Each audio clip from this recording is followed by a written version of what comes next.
Chapitre 10, où Passepartout est trop heureux d'en être quitte en perdant sa chaussure. Personne n'ignore que l'Inde, ce grand triangle renversé dont la base est au nord et la pointe au sud, comprend une superficie de 1400 000 miles carrés sur laquelle est inégalement répandue une population de 180 millions d'habitants. Le gouvernement britannique exerce une domination réelle sur une certaine partie de cet immense pays. Il entretient un gouverneur général à Calcutta, des gouverneurs à Madras, à Bombay, au Bengale et un lieutenant-gouverneur à Agra.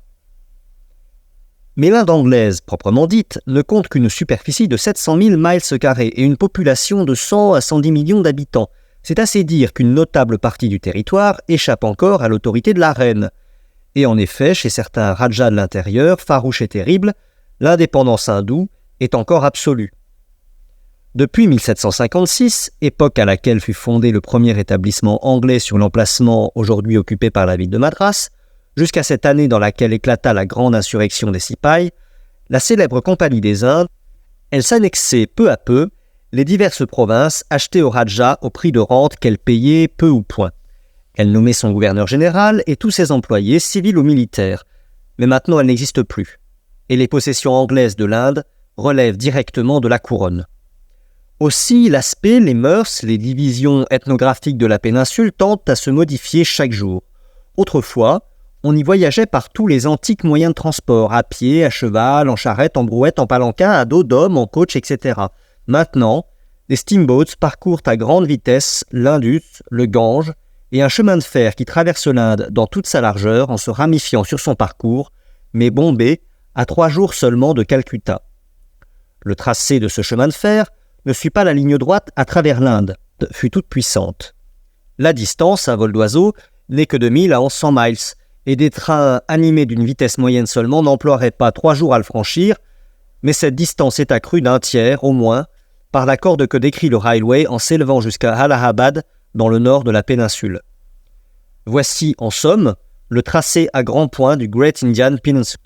En quittant l'île de Bombay, il traverse Salsette, saute sur le continent en face de Tana, franchit la chaîne des Ghats occidentales, court au nord-est jusqu'à Burhanpur, sillonne le territoire à peu près indépendant du Bundelkund, s'élève jusqu'à Allahabad, s'infléchit vers l'est, rencontre le Gange à Bénarès, s'en écarte légèrement et redescendant au sud-est par Burdivan et la ville française de Chandernagore, il fait tête de ligne à Calcutta. C'était à 4h30 du soir que les passagers du Mongolia avaient débarqué à Bombay et le train de Calcutta partait à 8h précises. Mr. Fogg prit donc congé de ses partenaires, quitta le paquebot, donna à son domestique le détail de quelques emplettes affaires, lui recommanda expressément de se trouver avant 8h à la gare, et de son pas régulier qui battait la seconde comme la pendule d'une horloge astronomique, il se dirigea vers le bureau des passeports.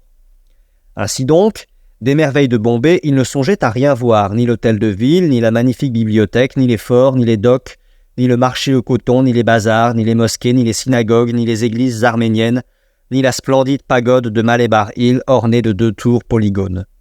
Il ne contemplerait ni les chefs-d'œuvre d'Éléphanta, ni ses mystérieuses hypogées cachées au sud-est de la rade, ni les grottes Kaneri de l'île Salsette, ces admirables restes de l'architecture bouddhiste. Non, rien.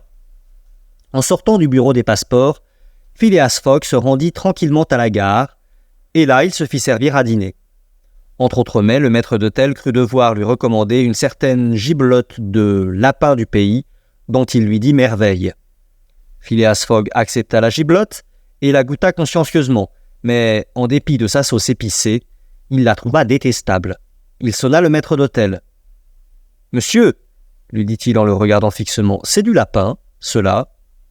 « Oui, milord, » répondit effrontément le drôle, « du lapin des jungles. » « Et ce lapin-là n'a pas miaulé quand on l'a tué. »« Miaulé ? Oh, milord, un lapin, je vous jure !»« Monsieur le maître d'hôtel, » reprit froidement Phileas Fogg, « ne jurez pas, et rappelez-vous ceci. Autrefois, dans l'Inde, les chats étaient considérés comme des animaux sacrés. C'était le bon temps. »« Pour les chats, milord ? » ?»« Et peut-être aussi pour les voyageurs. » Cette observation faite, Mr. Fogg continua tranquillement à dîner. Quelques instants après Mr. Fogg, l'agent fixe avait lui aussi débarqué du Mongolia et courut chez le directeur de la police de Bombay. Il fit reconnaître sa qualité de détective, la mission dont il était chargé, sa situation vis-à-vis de l'auteur présumé du vol. Avait-on reçu de Londres un mandat d'arrêt ? On n'avait rien reçu. Et en effet, le mandat parti après Fogg ne pouvait être encore arrivé. Fix resta fort décontenancé. Il voulut obtenir du directeur un ordre d'arrestation contre le sieur Fogg. Le directeur refusa. L'affaire regardait l'administration métropolitaine et celle-ci seule pouvait légalement délivrer un mandat. Cette sévérité de principe, cette observation rigoureuse de la légalité est parfaitement explicable avec les mœurs anglaises qui, en matière de liberté individuelle, n'admettent aucun arbitraire. Fix n'insista pas et comprit qu'il devait se résigner à attendre son mandat. Mais il résolut de ne point perdre de vue son impénétrable coquin pendant tout le temps que celui-ci demeurerait à Bombay. Il ne doutait pas que Phileas Fogg n'y séjournât, et, on le sait, c'était aussi la conviction de Passepartout, ce qui laisserait au mandat le temps d'arriver. Mais depuis les derniers ordres que lui avait donnés son maître en quittant le Mongolia, Passepartout avait bien compris qu'il en serait de Bombay comme de Suez et de Paris, que le voyage ne finirait pas ici, et il commença à se demander si ce pari de Mr. Fogg n'était pas absolument sérieux et si la fatalité ne l'entraînait pas, lui qui voulait vivre en repos, à accomplir le tour du monde en 80 jours. En attendant, et après avoir fait acquisition de quelques chemises et chaussettes, il se promenait dans les rues de Bombay. Il y avait grand concours de populaires et au milieu d'Européens de toute nationalité, des Persans à bonnets pointus, des Bunyas à turbans ronds, des Sindes à bonnets carrés, des Arméniens en longues robes, des Parsis à mitre noire. C'était précisément une fête célébrée par ces Parsis ou Guèbres, descendants directs des spectateurs de Zoroastre, qui sont les plus industrieux, les plus civilisés, les plus intelligents, les plus austères des hindous, race à laquelle appartiennent actuellement les riches négociants indigènes de Bombay. Ce jour-là, il célébrait une sorte de carnaval religieux, avec processions et divertissements, dans lesquels figuraient des bayadères vêtus de gaze rose brochés d'or et d'argent, qui au son de viol et au bruit des tam-tams, dansaient merveilleusement et avec une décence parfaite d'ailleurs. Si Passepartout regardait ces curieuses cérémonies, si ses yeux et ses oreilles s'ouvraient démesurément pour voir et entendre, si son air, sa physionomie était bien celle du bobby le plus neuf qu'on pût imaginer, il est superflu d'y insister ici. Malheureusement pour lui et pour son maître, dont il risqua de compromettre le voyage, sa curiosité l'entraîna plus loin qu'il ne convenait.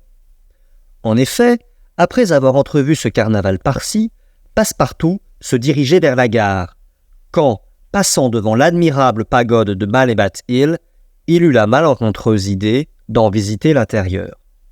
Il ignorait deux choses.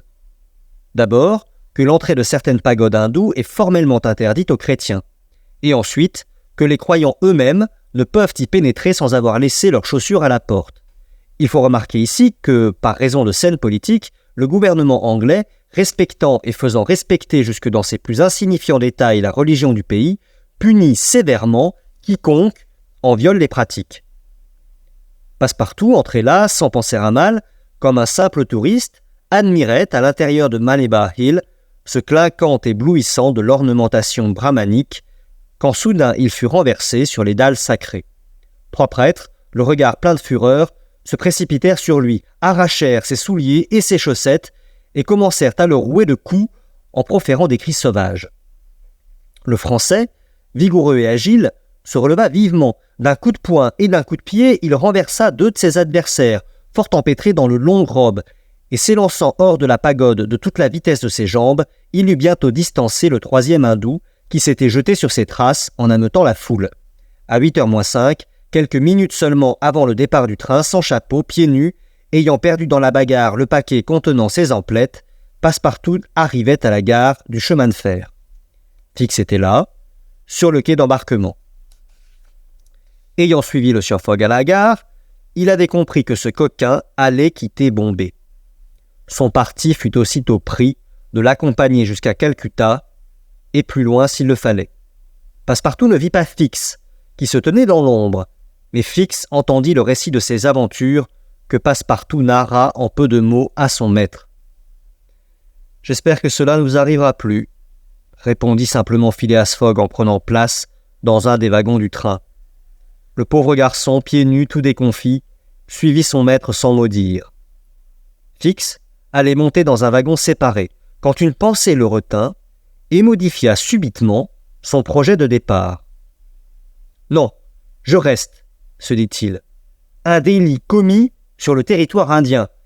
Je tiens mon homme. » En ce moment, la locomotive lança un vigoureux sifflet et le train disparut dans la nuit.